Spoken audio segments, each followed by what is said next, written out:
Audio Jungle.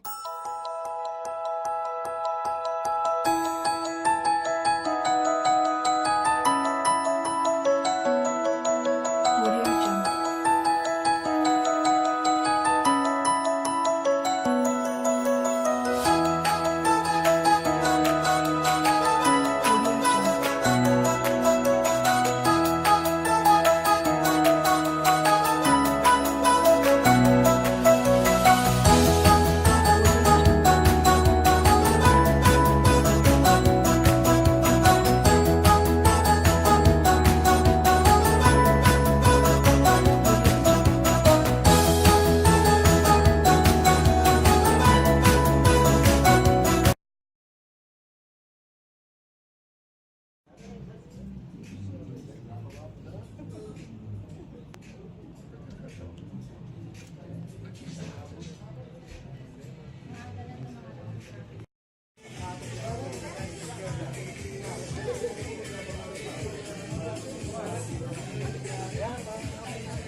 Okay, one more.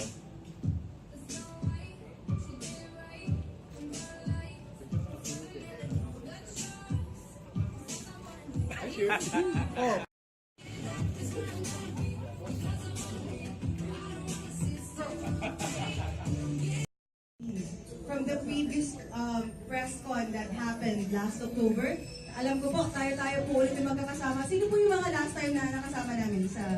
Hi! Kamusta po? It was a successful press con, but this time, it's more special kasi lumabas na po ang character ni Miss Mocha. Okay, so I would like to welcome you tonight at Project Mocha Character Launch Press and Media Conference. I would like to thank all the invited press for coming over tonight, and of course, our very own Game Club family. I think everyone knows who Mocha is, since she's one of the biggest and controversial media influencers. So why today is a remarkable day for Crossfire and Miss Mocha Uso? Simply because we're officially launching Mocha's character today, February 8 of 2017. Okay, so without further ado, may we call on our Chief Financial Officer, Ms. Ben Versola, to give us an opening remarks. Ms. Ben.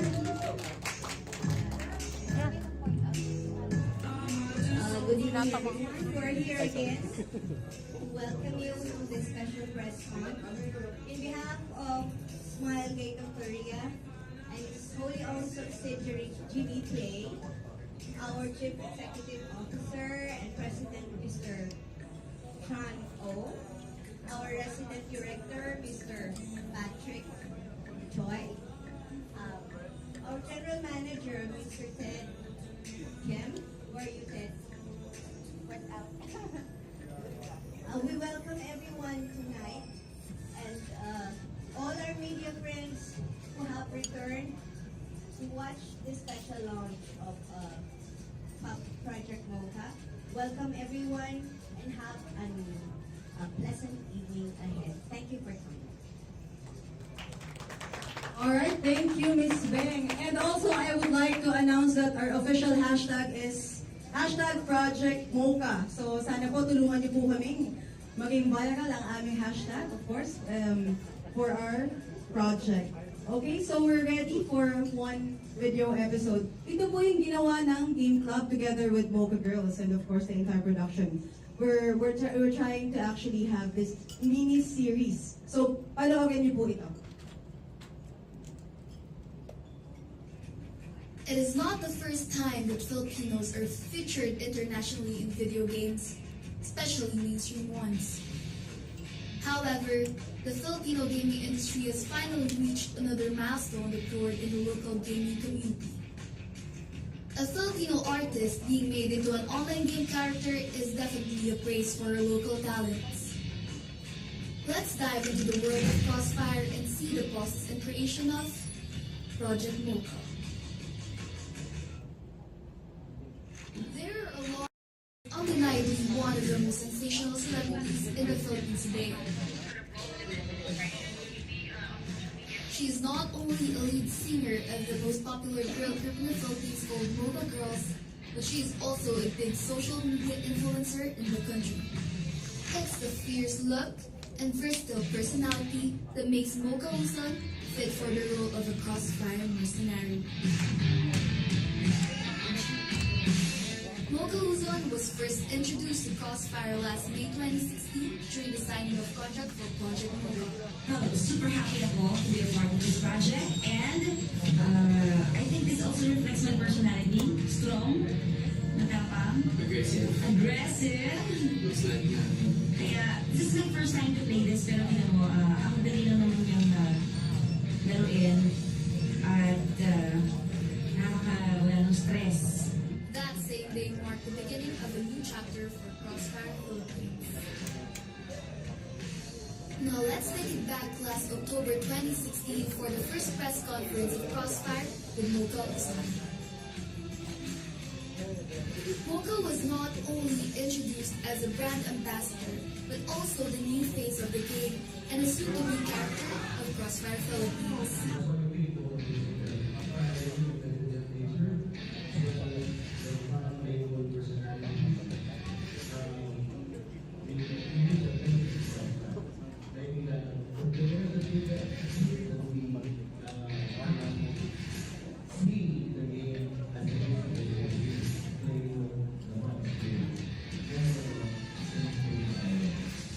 Mocha Uzo not only brings character but also a whole new approach and perspective to Crossfire by making it more entertaining and localized for the gaming community of the Philippines.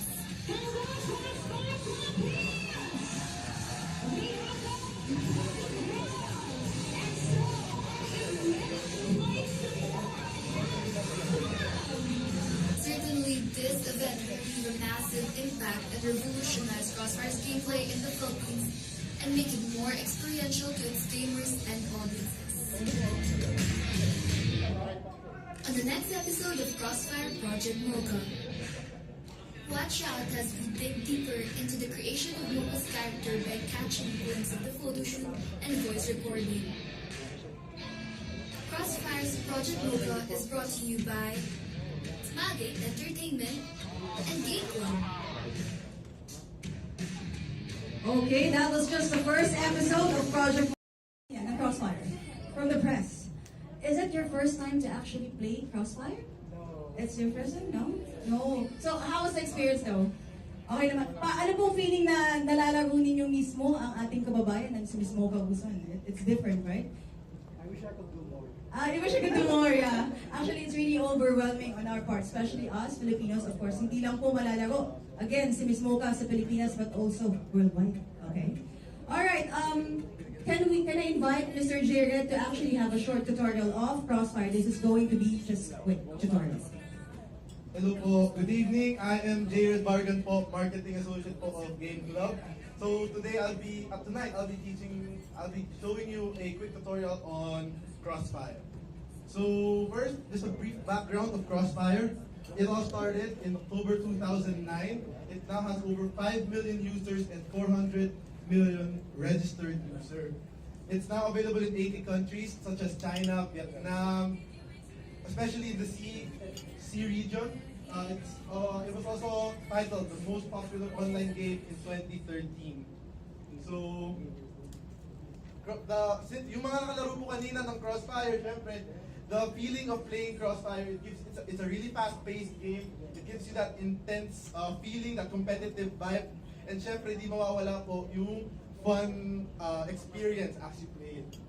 So, ngayon po, ngayon po, I will teach you how to play Crossfire. Pero bago po yun, I'll just give you a brief background po sa mga game modes namin. So, ito po yung game mode namin na ginagamit sa esports. Sa world of esports ng Crossfire. This is the destruction mode where yung blacklist po, sila po yung offensive na team, and global risk is the defensive team. So, yun po ngayon ang ginagamit ngayon. Second po, ito yung isa sa mga famous din namin game mode, which is the team deathmatch. Siyempre, two teams. First team to reach a certain kill limit or has the most kills in a given time wins. And then the rest po, these are the new game modes now that's in the Crossfire patch. Zombie Apocalypse, Hero Mode Extreme, Hero Mode Super Soldier, AI Destruction Mode, and Zombie Night Mode. So ngayon po, punta tayo po sa control sa mga hindi pa po nakalaro ng Crossfire. So, ang basic po is WASD na keypad, which is to move forward, move left, right, and backward. Yun po. Tapos, yung space bar po is the jump, then control keypad is the crouch. And then, if you want to switch weapons as well, ito po, 1, 2, 3, 4, 1 would be your primary weapon. Second, the number 2 keypad would be your secondary weapon. The third would be the melee weapon, and then the fourth would be the throwing weapon like the grenades. So, last po would be the mouse control. So the left click would be your firing of weapon or throwing of grenades. And the right click, kapag may sniper po kayong rifle, yun po yung pag-scope ng weapon. And moving on the mouse, syempre, will be the one that will be controlling the aim of the game, of your weapon. And then, syempre, kapag medyo ano po kayo sa sensitivity ng mouse, pwede po ma-adjust. So yun lang po, thank you. Progress ng ating character in the making. Alright, this is going to be quick lang po.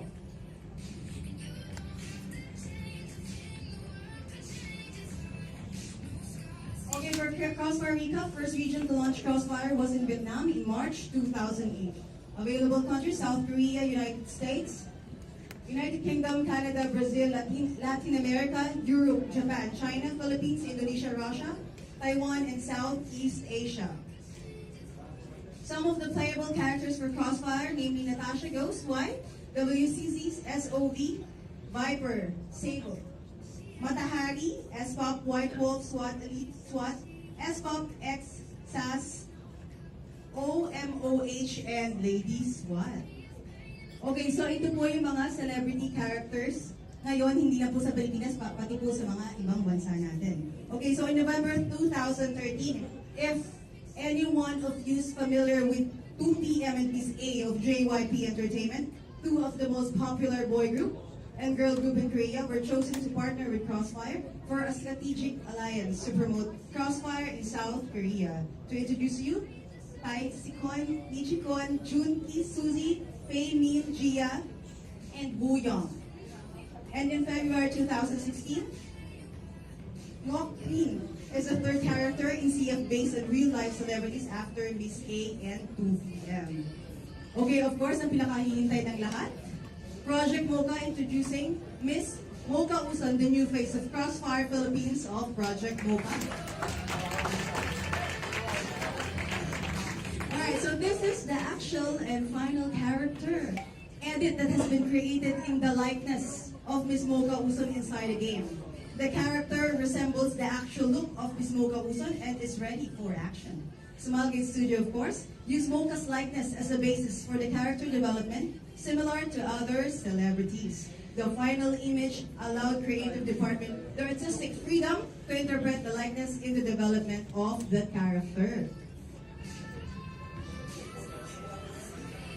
Okay, and also sa mga mamaya po na mga matitirang mga press na will be patient to actually wait till the end, we also have something here for you guys. Since nag-try po kayong maglaro ng Crossfire, we're giving away some gaming peripherals, of course brought to you by Razer.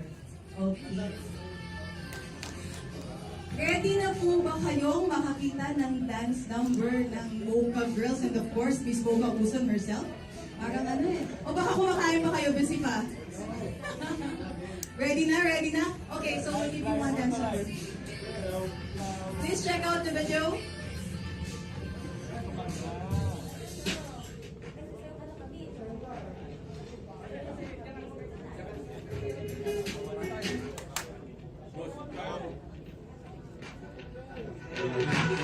This is how it's gonna be. This is how it's gonna be. Be the last man standing here. I'm not going anywhere. It's going down like I told you.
Yes. Okay, can you invite you there? Thank you, girls. Oh, pwede ka sila. Di ba guys, nakadilaw pa tayo. Okay, and also, of course, can we give a round of applause to our product manager of Crossfire, Mr. Rene Parada.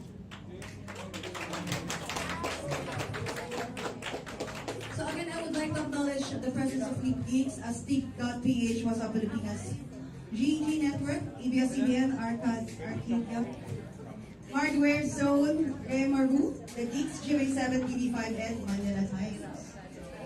Alright. Okay, so I guess para mabilis tayo, are we ready with the questions? Ready na po ba? Are you guys done having dinner? Okay na? Alright, I'll give the mic to Ms. Mogalson.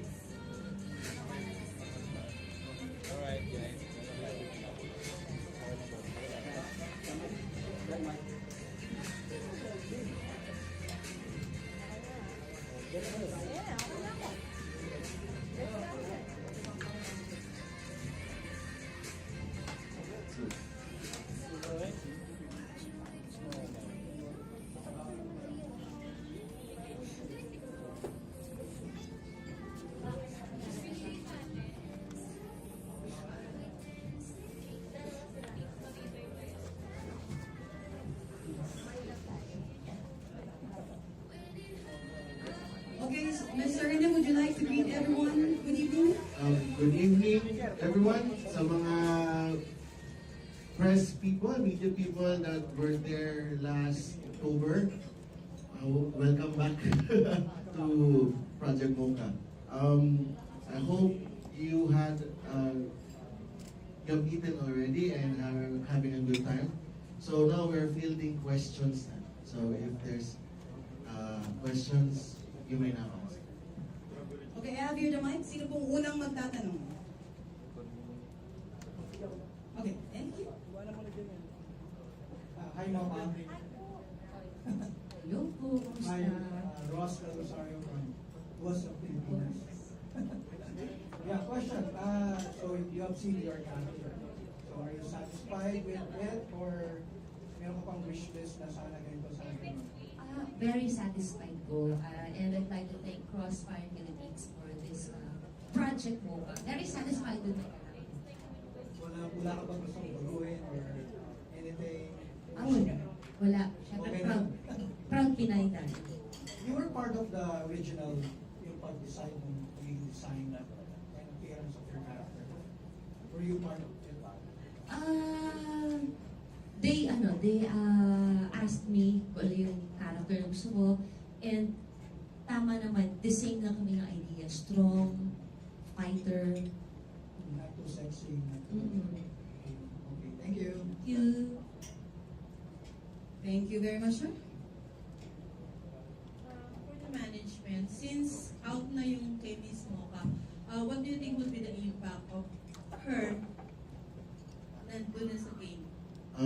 First of all, the launch exactly will be next week, February 14th.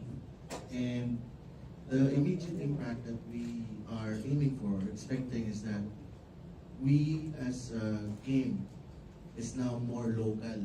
Kasi the game itself started in Korea, is known in China, Vietnam, over the world. This release of our own first exclusive character will actually bring the flavor of the Philippines to the game. Meaning, our users can now have something to be proud of while playing Crossfire, and they can easily relate to and have more fun knowing that this is not just a game na ginawa outside of the Philippines, but we now have a stamp in it. Follow-up lang, since nandiyan nga si Miss Mocha, do you expect more girls na maglalaro? Yes, I mean, why we wanted Mocha to be our ambassadors is simply to show that fighting, or let's say games like this, are not just for boys. They're also like for girls. And her personality being a charming, playful fighter, lady with a mission kind of thing. I think nowadays in our social, climate that we have right now, girls can easily relate to what Mocha Wilson brings or how her personality is about. Okay, satisfied, ma'am? Alright, so how about next question? Next question from this? Okay. Question for Muga. I'm Ryan from Philippines. I would just like to ask if you play other games other than Crossfire. Monopoly. Board game. Just Crossfire. Alright, so ano pa pong tanong? Do we have more questions? Okay. Most comfortable weapon? Most comfortable weapon? Desert Eagle.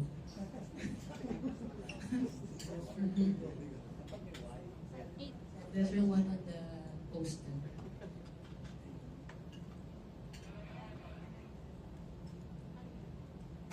Okay, anywhere? Hello, good evening. I'm Mocha.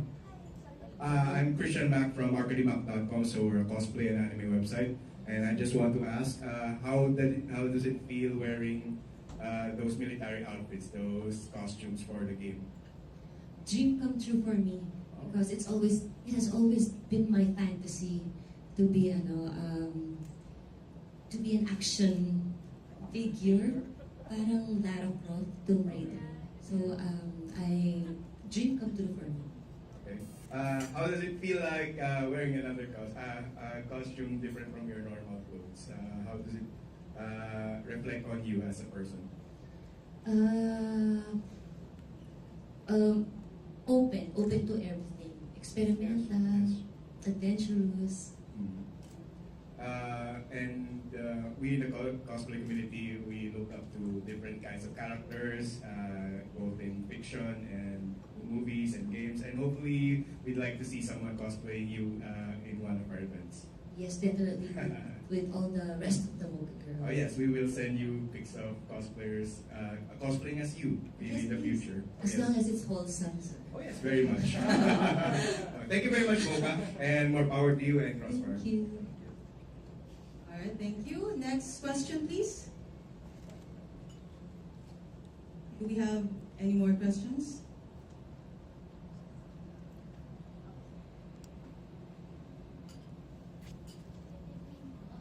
Character of Mocha be played in all Crossfire platform worldwide.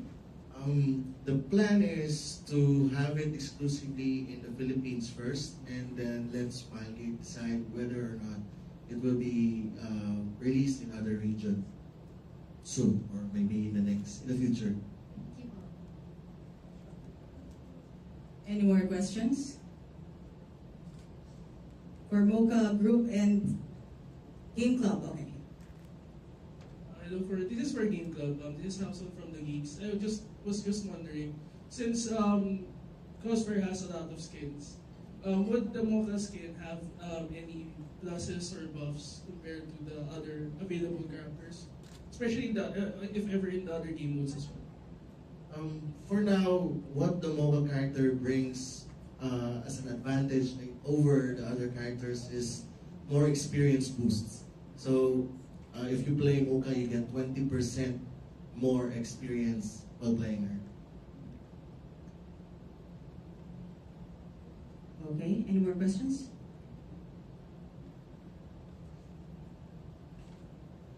Ano po ba? For Game Club and Mocha Girls, any questions? Wala na po? Okay. Question for Nico. Sir, is Crossfire free to play? Yes, Crossfire is the #1 free-to-play first-person shooter in the world. Meaning that you just need to register for an account, download the game, and you can easily create a character and then play. We do have an item shop which you can do microtransactions as well.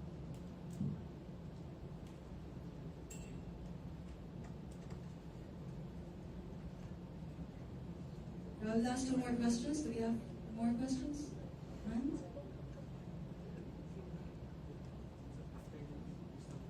After, so we'll continue after. Okay, how about message from Mr. Rene Parada and Ms. Mocha?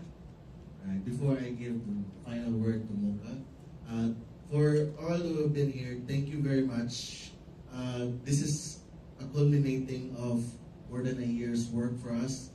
To have an opportunity to launch the first female Filipino virtual character in the world is a great achievement for both the game Crossfire, GB Play, the company, and for the rest, and for all the Filipinos that play the game and that know the game.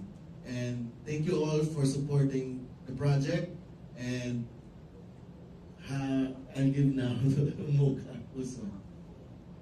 Yes, first of all, thank you for being here and for supporting this project from the very start. And we ask for your continued support because this is the first time that Crossfire will have a Filipina character. So we hope you will all support this project, Mocha. Thank you. Okay.